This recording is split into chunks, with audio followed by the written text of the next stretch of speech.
Salam dan bahagia. Halo Bapak Ibu guru hebat. Pada modul 2.1 ruang kolaborasi ini, kelompok kami akan memaparkan tentang skenario pembelajaran berdiferensiasi tingkat SD. Perkenalkan, Bapak fasilitator kami, Bapak Hasto Pancoro MPD, dan Ibu pengajar praktek kami, Ibu Yeni Yulistina SPD GR. Dan perkenalkan, saya sendiri Maria Putri Febrianawatu SPD GR. Kemudian ada Bapak Markus Kondo SPD dan Ibu Nilce Mambrasar SPD. Baik Bapak Ibu guru hebat, pada tugas ruang kolaborasi kali ini, tujuan pembelajaran khusus yaitu CGP dapat melakukan refleksi kolaboratif untuk menganalisis implementasi pembelajaran berdiferensiasi. Pembelajaran berdiferensiasi sendiri adalah serangkaian keputusan masuk akal atau common sense yang dibuat oleh guru yang berorientasi pada kebutuhan murid. Nah, kita lanjut pada skenario pembelajaran berdiferensiasi tingkat SD. Bisa Bapak Ibu guru baca sendiri ya. Dermawan adalah guru sekolah dasar. Minggu depan, ia akan mengajar murid-muridnya materi tentang cara kerja salah satu sistem organ tubuh manusia, yaitu sistem organ pencernaan. Saat merencanakan pembelajaran, Pak Dermawan mempersiapkan beberapa sumber belajar yang menurutnya akan membantu murid-muridnya belajar sesuai dengan kebutuhannya. Sumber daya belajar yang ia siapkan diantaranya adalah yang pertama, sebuah poster diagram yang menunjukkan bagian-bagian organ pencernaan yang dipinjam dari perpustakaan. Kedua, berbagai bacaan yang memuat pembahasan tentang bagaimana organ pencernaan bekerja dari beberapa sumber. Ada yang berupa buku bacaan dengan tingkat kesulitan yang berbeda-beda, yang juga ia pinjam dari perpustakaan, serta memuat informasi tentang cara kerja sistem organ pencernaan. Selanjutnya, artikel yang ia ambil dari majalah anak. Kebetulan ada pembahasan tentang sistem pencernaan dengan bahasa yang lebih sederhana. Selanjutnya, komik sains milik salah satu muridnya, di mana di minggu sebelumnya ia sudah menanyakan pada murid-muridnya apakah ada yang memiliki sumber belajar yang berhubungan dengan sistem organ pencernaan. Kebetulan ada satu muridnya yang memiliki komik sains dan diminta untuk membawanya ke sekolah. Selanjutnya, di kelas Pak Dermawan tidak ada komputer, tetapi Pak Dermawan tetap mencoba mengunduh lewat handphonenya sebuah video singkat yang menjelaskan tentang bagaimana organ pencernaan bekerja. Video ini kemudian ia tonton sebelumnya untuk memastikan isinya sesuai dan cocok dengan apa yang ia inginkan untuk anak-anak pahami. Dan kemudian ia simpan di handphonenya tersebut. Rencananya, ia hanya akan menunjukkan video itu melalui handphone jika ada murid-murid tertentu yang masih membutuhkan bantuan lebih. Pak Dermawan juga membuat kartu-kartu pertanyaan yang dapat digunakan untuk membantu murid mengkonstruksi sendiri pemahaman mereka tentang cara kerja sistem organ pencernaan, yaitu dengan menjawab pertanyaan. Pak Dermawan lalu mempersiapkan daftar kegiatan lengkap dengan instruksinya, misalnya membaca buku, artikel, komik, dan sebagainya, mengamati poster, diagram, mendiskusikannya, dan ringkasan untuk menunjukkan pemahaman tentang isi poster tersebut. Selanjutnya mewawancarai petugas UKS menjawab kartu-kartu pertanyaan. Aktivitas-aktivitas tersebut walaupun berbeda-beda, namun semuanya bertujuan agar murid memahami cara kerja sistem pencernaan. Setelah semua itu siap, maka Pak Dermawan pun siap untuk mengajar. Di awal pembelajaran, Pak Dermawan memberikan penjelasan kepada semua murid yang ada di kelasnya tentang tujuan pembelajaran dan konsep kunci yang ia inginkan anak-anak kuasai. Lewat proses tanya jawab dan contoh-contoh, ia juga memastikan bahwa murid-muridnya memahami apa yang dimaksud dengan sistem. Setelah itu, ia meminta murid-muridnya memulai bekerja dalam kelompok. Untuk penugasan kali ini, Pak Dermawan telah mengelompokkan murid berdasarkan tingkat kemampuan murid dalam membaca. Hal ini karena tugas pertama yang harus dilakukan oleh setiap kelompok adalah membaca materi bacaan terlebih dahulu. Pak Dermawan menyesuaikan teks yang dibaca tiap kelompok dengan kemampuan membaca mereka. Pak Dermawan menjelaskan pada murid-muridnya bahwa dalam 1 minggu tersebut, setiap kelompok akan mendapatkan target untuk menyelesaikan kegiatan yang telah disiapkan oleh Pak Dermawan tersebut. Keputusan tentang kegiatan mana yang ingin dilakukan lebih dulu diserahkan sepenuhnya kepada murid. Yang jelas, mereka diberikan kesempatan untuk melakukan kegiatan-kegiatan tersebut pada saat jam pelajaran IPA di minggu tersebut. Selama proses murid melakukan kegiatan, Pak Dermawan memastikan ia mengobservasi dan memantau pemahaman murid-muridnya. Ia mendatangi tiap kelompok, mengajukan pertanyaan-pertanyaan, dan memberi pertanyaan lanjutan kepada murid-murid yang memerlukan bantuan atau perlu diberikan tantangan lebih. Misalnya dengan menunjukkan video lewat handphonenya kepada beberapa anak yang tampak masih kesulitan, membantu mereka memahami konsep-konsep kunci dengan kosakata-kosakata sederhana yang kemudian ia display di kelas.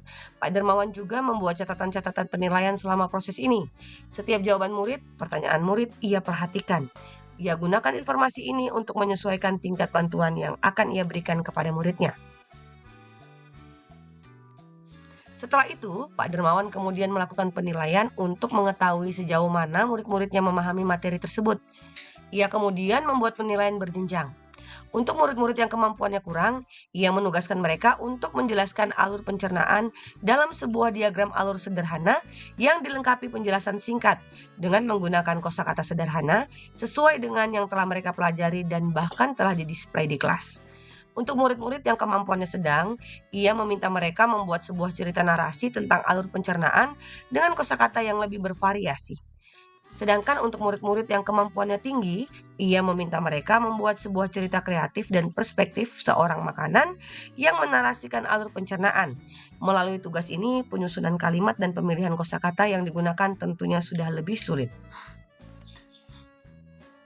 Baik, kita masuk pada pertanyaan pemantik. Yang pertama adalah, apa kebutuhan belajar murid yang berusaha dipenuhi oleh Pak Dermawan? Nah, kebutuhan belajar murid yang berusaha dipenuhi oleh Pak Dermawan adalah yang pertama, kesiapan belajar murid, minat murid, dan profil belajar murid. Untuk kesiapan belajar murid, tampak pada saat Pak Dermawan memetakan tingkat kemampuan belajar murid, mengelompokkan murid sesuai tingkat kemampuan membaca murid, baik kemampuan membaca yang kurang, sedang, dan tinggi. Selanjutnya, Pak Dermawan menyiapkan aneka sumber belajar sesuai dengan tingkat kesulitannya, seperti buku, artikel, poster, komik, dan video, dan memberikan penjelasan tentang tujuan pembelajaran dan konsep kunci melalui tanya jawab dan contoh-contoh. Sedangkan untuk minat murid, tampak pada saat Pak Dermawan memberikan kebebasan kepada kelompok untuk memilih kegiatan mana yang ingin ia lakukan pada jam IPA di minggu tersebut. Dalam profil belajar murid, terdapat gaya belajar sesuai dengan tingkat kemampuan belajar membaca murid melalui kesesuaian teks yang juga dibaca oleh setiap kelompok. Pak Dermawan menggunakan strategi pembelajaran yang mengakomodir gaya belajar murid, yakni ada visual dengan pemberian poster, diagram, komik, dan artikel, kemudian kinestetik berupa kartu pertanyaan dan mewawancarai petugas UKS, untuk auditori melalui penjelasan guru, dan audiovisual melalui video tentang sistem pencernaan. Pertanyaan pemantik kedua, bagaimana cara guru menentukan kebutuhan belajar muridnya? Dalam hal ini Pak Dermawan. Cara Pak Dermawan menentukan kebutuhan belajar muridnya yang pertama adalah ia melakukan observasi dan memantau pemahaman murid-muridnya pada saat proses pembelajaran. Ia mendatangi tiap kelompok, mengajukan pertanyaan, dan memberi pertanyaan lanjutan kepada murid-murid yang memerlukan bantuan atau perlu diberikan tantangan lebih. Kemudian Pak Dermawan menyiapkan sumber belajar yang beragam seperti poster, diagram, bahan bacaan berupa buku, artikel, komik, video pembelajaran, dan kartu pertanyaan atau kartu soal. Selanjutnya, Pak Dermawan melakukan pemetaan atau pengelompokan murid berdasarkan tingkat kemampuan membaca, menyesuaikan teks bacaan pada setiap kelompok, mempersiapkan daftar kegiatan lengkap dengan instruksinya, dan melakukan penilaian untuk mengetahui sejauh mana tingkat pemahaman muridnya terhadap materi yang diberikan dan bantuan yang dibutuhkan oleh muridnya.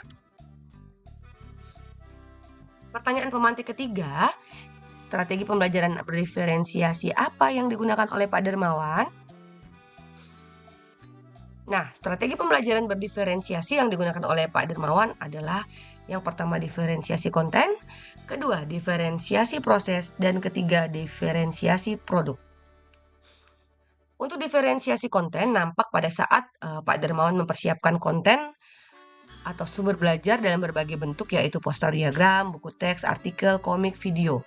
Sedangkan untuk diferensiasi konten sendiri, yang Pak Dermawan lakukan adalah yang pertama, Pak Dermawan menyiapkan beberapa buku bacaan dengan tingkat kesulitan yang berbeda-beda.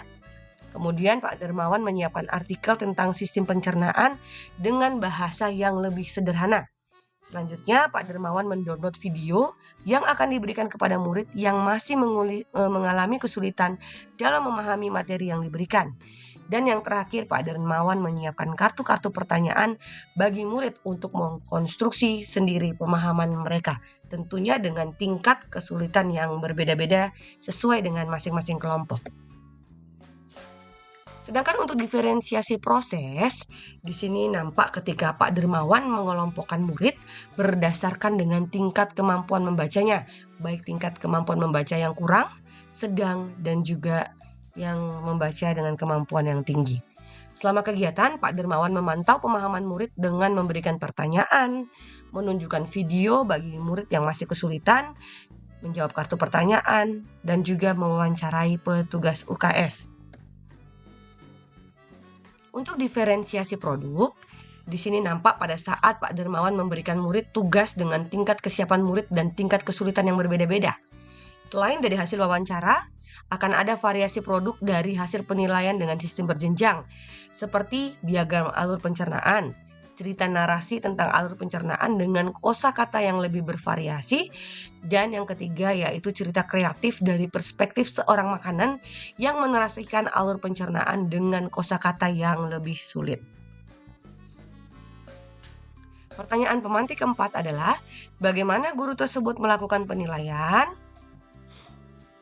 Nah, penilaian pertama yang dilakukan oleh Pak Dermawan yaitu assessment for learning atau penilaian selama proses pembelajaran, di mana Pak Dermawan memantau pemahaman murid dengan mendatangi tiap kelompok, mengajukan pertanyaan, dan memberi pertanyaan lanjutan kepada murid yang memerlukan bantuan atau tantangan lebih, serta membuat catatan-catatan penilaian selama proses pembelajaran.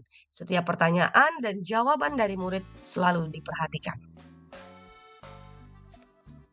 Penilaian yang kedua yang dilakukan oleh Pak Dermawan adalah assessment of learning, di mana penilaian hasil belajar. Di sini Pak Dermawan melakukan penilaian berjenjang berdasarkan tingkat kemampuan murid.